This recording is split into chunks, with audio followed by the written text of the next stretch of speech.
यहाँ 19 बार में गैस आती है अंदर आने के बाद यहाँ फिल्टर होती है, ये सक्शन होके इधर फिल्टर होके आगे जाती है।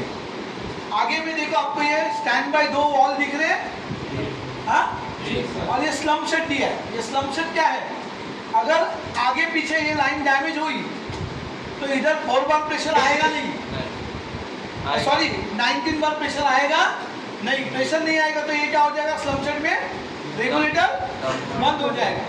यहाँ पे 2 रेगुलेटर है, और ये 2 रेगुलेटर किसके लिए दिया है, एक तुम्हारा लाइन को चालू करता है, रेगुलेट करता है, और दूसरा ये स्टैंड बाय दिया है। कौन सा दिया है, स्टैंड बाय।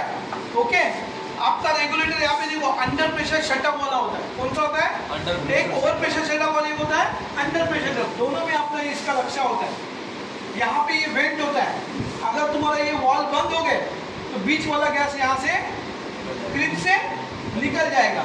अब वो जाने दो, तुम्हारे यहाँ पे ये गैस आया 19 बार में, यहाँ पे हो गया 4 बार में ये गैस वेंट होता है, समझ में। यहाँ पे ट्रांजेक्शन फीडिंग लगती है, कौन सी ट्रांजेक्शन फीडिंग होती है, स्टील टू पी, कौन सी होती है, तो हमारे पास पी पाइप होता है, तो पी पाइप को बोलते हैं एमडीपी। क्या बोलते हैं, एमडीपी का मतलब होता है medium density poly ethylene. MDP में ये गैस आगे चला जाता है। ओके, तो एमडीपी में काम करना है हमें, तो आईजेल का काम कैसे होता है, आईजेल बोलता है कोई भी काम शुरू करने से पहले permit, hot work, cold work या टेस्टिंग और लेइंग का परमिट आपको बनाना है। उसके बाद में टूलबॉक्स टॉक करना है, काम शुरू करने से पहले क्या करना है, टूलबॉक्स टॉक। टूलबॉक्स टॉक का मतलब ये होता है जॉब आप जब चालू करते हो तो ये जॉब के संबंध में क्या क्या सुरक्षा है, जॉब संबंधी खतरे और जोखिम क्या है, उससे लड़ने के लिए, नियंत्रण करने के लिए हमारे पास क्या संबंधित उपाय है।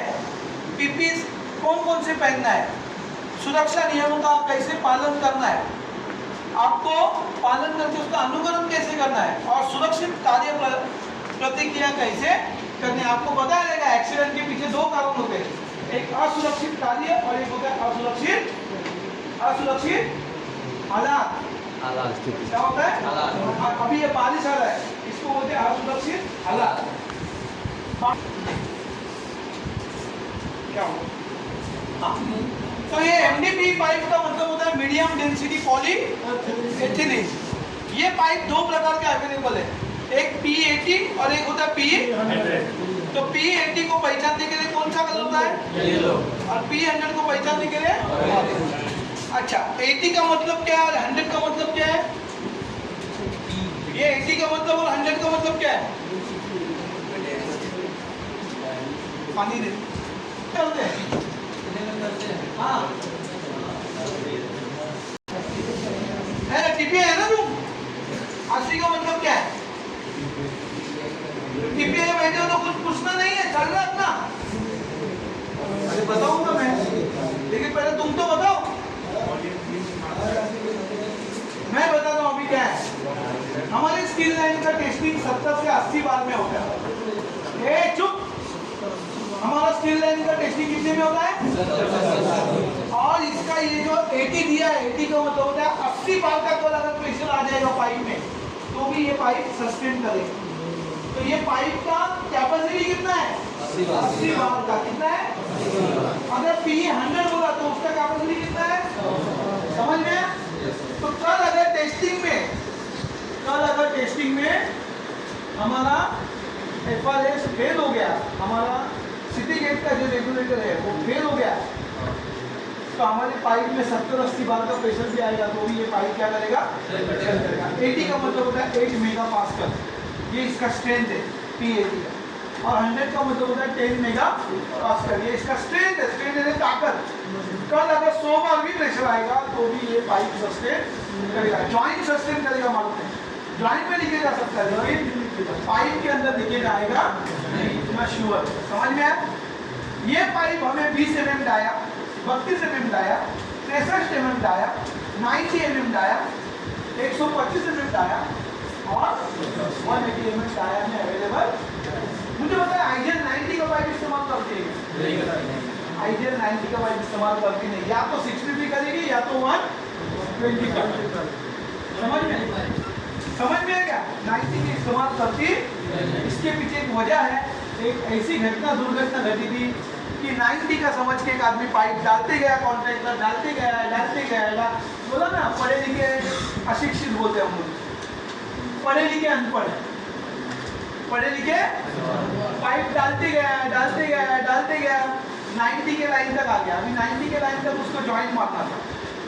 क्या मारना था? तब देखा था 90 के ऊपर है और वो पाइप था 110 का। कितना था? 110। समझ में आया?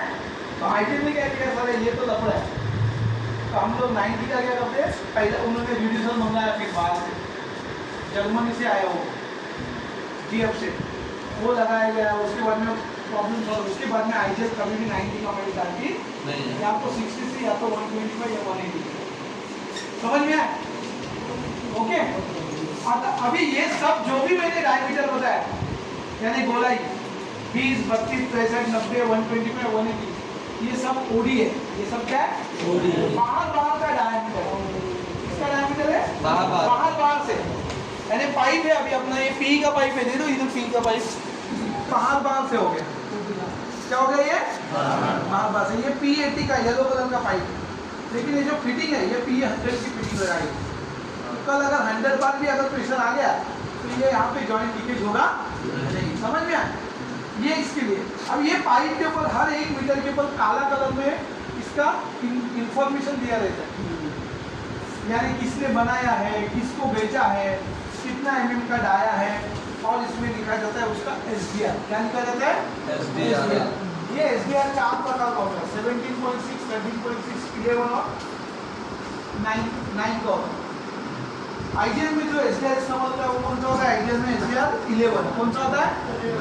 SDR का मतलब होता है OD अपॉन थिकनेस, यानी अभी इसकी जो SDR 11 है, क्या है? 11, और इसका डायमीटर 32 है, तो 32 को 11 से डिवाइड करेंगे तो अप्रोक्सीमेटली 3 mm का क्या आ जाएगा? ये मोटापा आ जाएगा। ये हमें मिल सकता है। ओके, इसके लिए ये दिया जाता है। तो ये SDR दिया। देखो कितने प्रकार के होते हैं पाइप मैन्युफैक्चरिंग में SDR, 17.6, 13.6, 11 और 9। आईजीएल कौन सा इस्तेमाल करता है? अभी हमारा 32 का पाइप है। कितने का पाइप है? तो उसका थिकनेस कितना आया? 63 का पाइप है, उसका थिकनेस कितना आया? 125 का पाइप है, कितना आया? समझ में आया? हमें मिलता है। अभी ये क्यों निकालना है?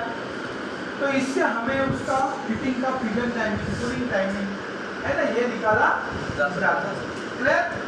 ओके, तो इसमें हम काम करेंगे तो हमारे जो लेबर है, हमारा